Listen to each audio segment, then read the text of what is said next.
Hi, and welcome back. I'm Sarah from Real Fitness Coaching, and I've been working on presenting a series to you about how to make habits stick, particularly around exercise and nutrition.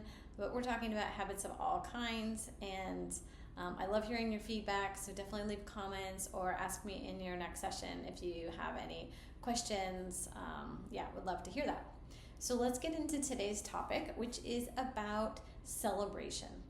And if you have the book, Tiny Habits, then this is chapter 5, which is called Emotions Create Habits. This, I think, was a tough sell or understanding for me personally.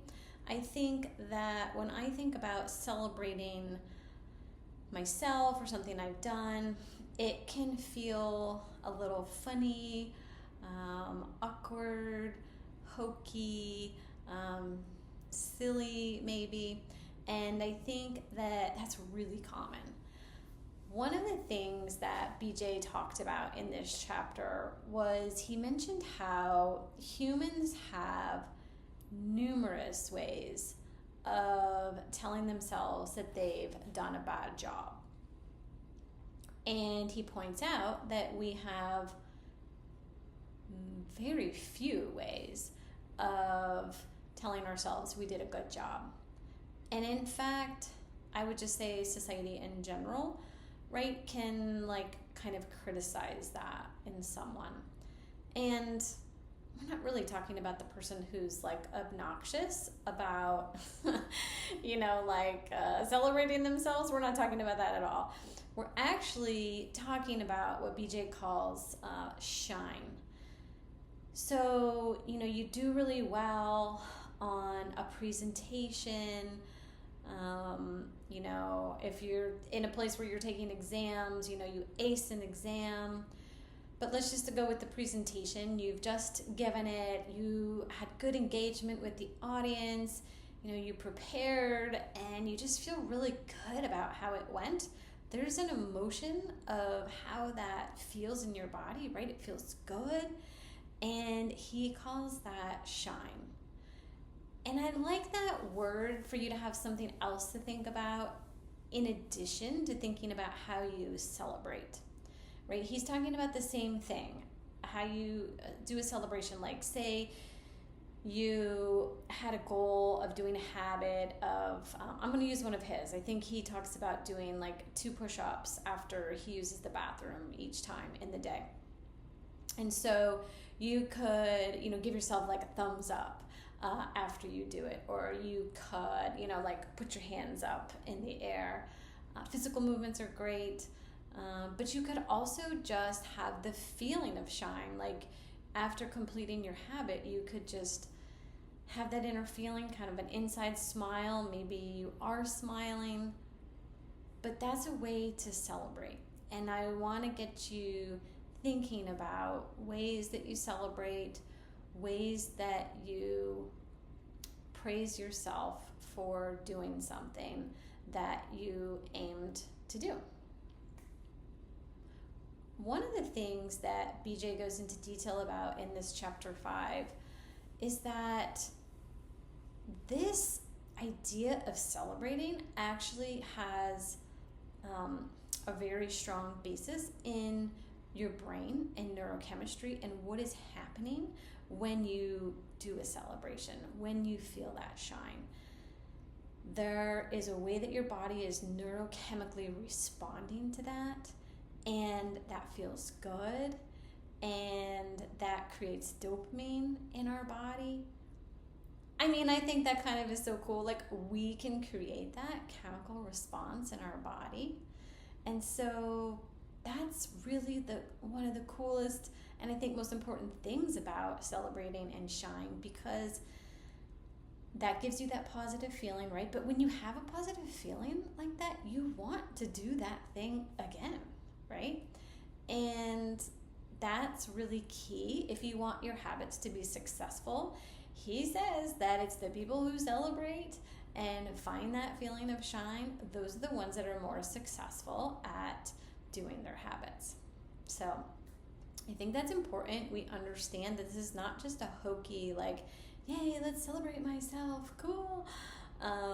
But it's a neurochemical change that happens in our body that makes us feel good.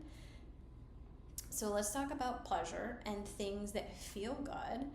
And what happens is when we feel that way, we want to do the thing again, right? So if it's an ice cream sundae and that is pleasurable and tasty, what happens?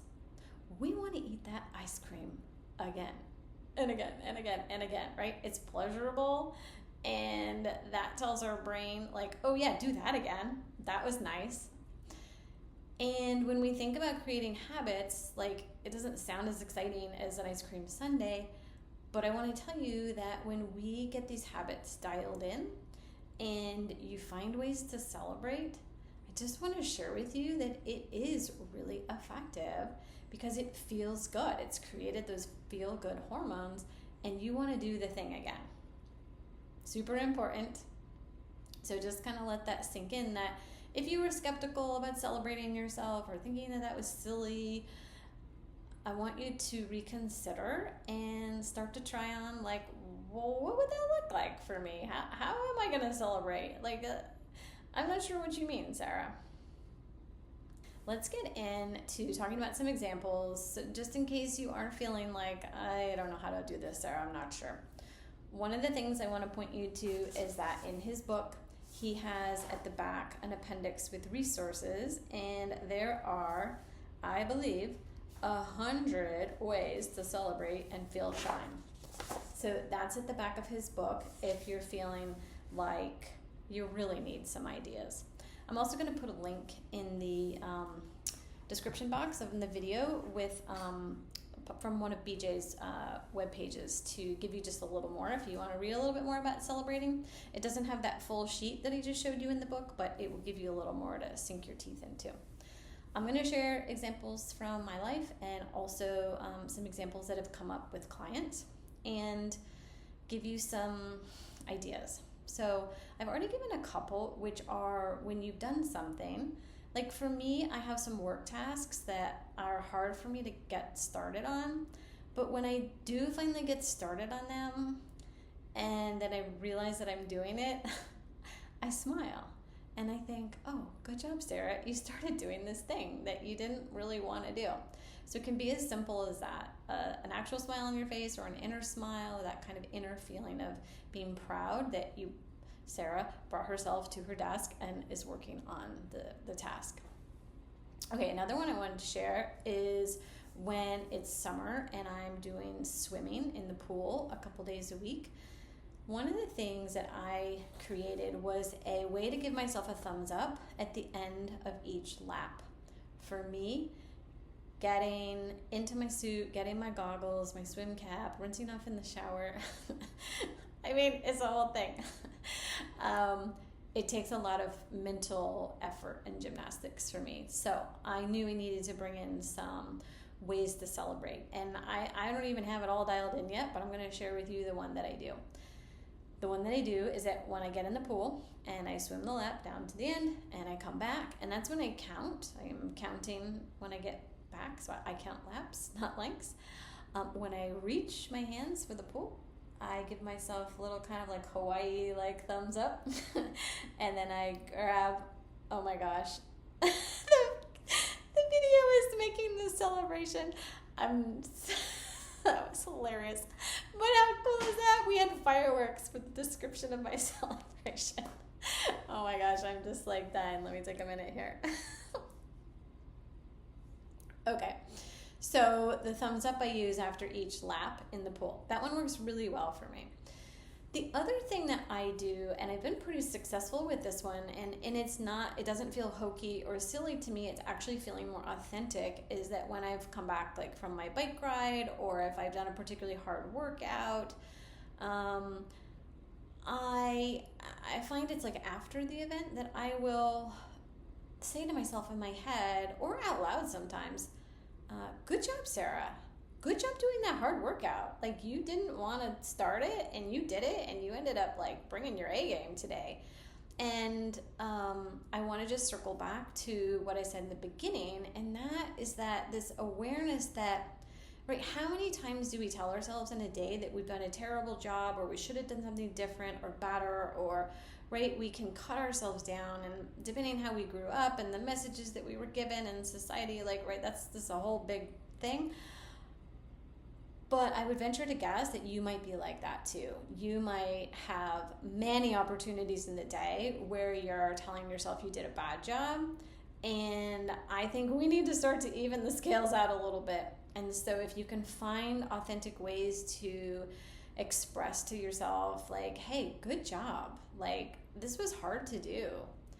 And I'll think about that. This is not particularly about habits, but I think it's great to build your celebration muscle. And that is in relationships, or anything where you're dealing with other humans, which I guess that's just relationships, where you've like had to bring up something difficult or have a hard conversation.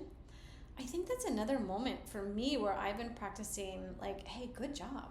Like, that was hard to do. That was kind of scary, and I did it.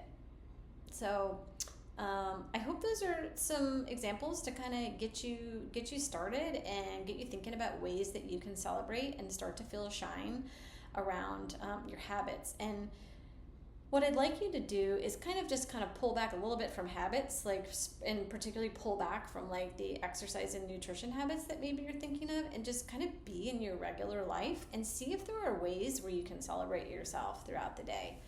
Like, what was hard, or what did you do and overcome, and is there a way you could be like, yay, I did it, or woohoo, good job, or V for victory, that's what BJ does, or like, hey, good job, like, good job, you got through that.